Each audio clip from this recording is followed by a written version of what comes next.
This is Robert Kraft, and I'm coming to you live on SNN.Live, and we're at the Precious Metal Summit 2019 in Beaver Creek, Colorado. With me right now is Yannis Tsitos from Goldsource Mines Inc. It's a publicly traded company. Two symbols for you, GXS on the TSX Venture and GXSFF in the U.S. Yannis, welcome to SNN.Live.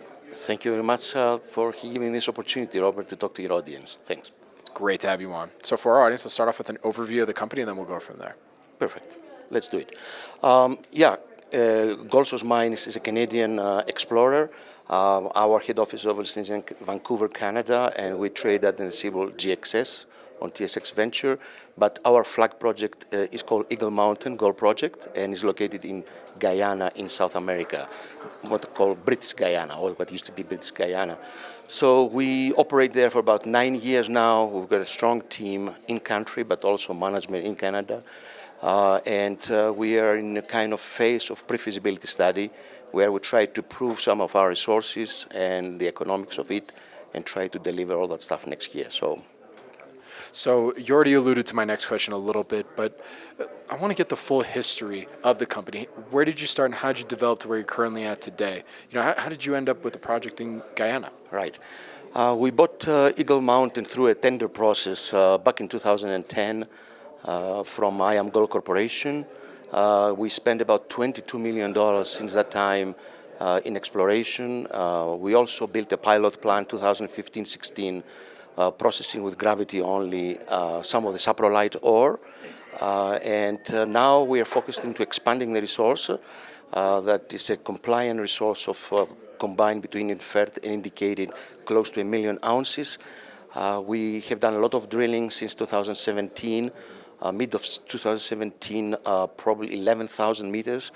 Our current program is about 4,500 to 5,000 meters into a new discovery area called Salbora. The market knows very well that because back in January 2019, we had one of the best announcements out there. We hit from surface to 69 meters, at 69 meters at 6.5 grams gold. So, of course, that was a revelation for us because this is a different mineralization style. It's more typical greenstone, shear host, sulfide flooded kind of event there on volcanics and metasediments. We are drilling quite a lot of that. We do an IP survey at this stage. We have numerous targets. We just announced about 5 kilometers of them. We have followed a couple of these targets. One of them is not auriferous, but now we are back on Salbora with both drilling rigs, and we're going to hit it hard for the next 3 months. So, again, you also alluded to my next question, but it's okay, because I want to understand what makes your project in Guyana unique when compared to some of your peers there. I've done a few interviews with companies that have projects there at this conference, so I'm just curious as to what makes yours unique compared to them.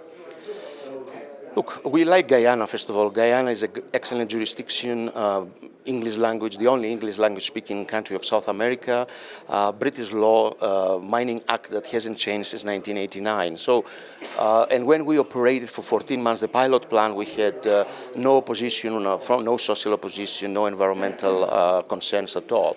So it's a great jurisdiction to develop a gold mine.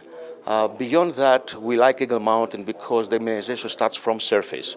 So 40% of the resources are in what we call saprolite, the oxide part of the resource. So this automatically translates to much cheaper mining costs, at least for the first few years of the mine life. And therefore, if we are successful in proving this resource we have in mind, and at this stage we are targeting about 600,000 ounces of gold in saprolite and probably about 1.5 million ounces collectively with the hard rock. This is definitely an economic project because the mineralization, as I said, starts from surface and the strip ratio is almost non-existent. So you mine everything. And what's your background? How did you come into all this? Look, I'm a physicist, geophysicist. I am in the mining industry for about 30 years. Most of this time, 19 years, I was with BHP Billiton, the biggest mining company on earth. Now it's called BHP, just BHP. I was not only on the technical front, so I have seen a lot of mines in my career, a lot of projects globally. I have done business in 32 countries, but I was the business development manager for them. So with my team, we were going out and trying to find the good juniors there and invest in them and so on. The team is complemented by extremely good and serious businessmen and engineers in Canada. Very well known, Eric Fear is our CEO, executive chairman. He's the president of Silvercrest Metals, probably one of the hottest stocks and companies at this moment. So we are sister company with Silvercrest. We operate from the same office, so therefore we have a lot of attention out there in the market and exposure.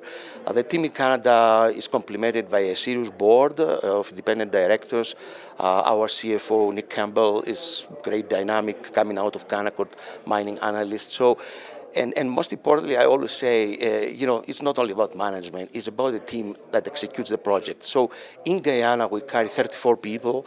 It's probably one of the most seasoned explorers and miners team in terms of operators coming from mines, existing mines. And it's with us for more than 9 years. So this 85 to 90% of the team is with us for a long time. And then from what you can tell me, what are some of the company's value catalysts now for the rest of 2019 going into 2020?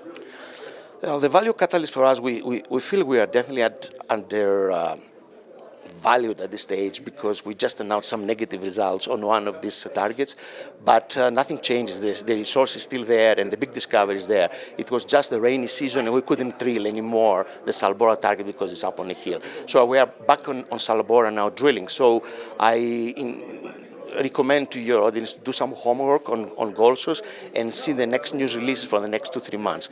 We need to announce a lot of drilling results as we go, a new resource outline somehow in the first half of next year, and then the conclusion of the pre-feasibility study. So automatically I mentioned 3 catalysts that are very important for us in our development. And where can our audience go and find more information about Goldsource? They can go to our webpage at www.goldsourcemines.com. They can reach me or our IR team at any time, or Eric Fear. So we are out there and we try to work hard and deliver what we have promised to our shareholders, but also to the audience in general. My name is Robert Kraft, and I'm coming to you live on SNN.Live, and we're at the Precious Metal Summit 2019 in Beaver Creek, Colorado. With me again has been Yannis, Tsitos from Goldsource Mines Inc., publicly traded company. 2 symbols for you, GXS on the TSX Venture and GXSFF in the U.S. Yannis, thank you for joining me today. Thank you very much for the opportunity. Thank you.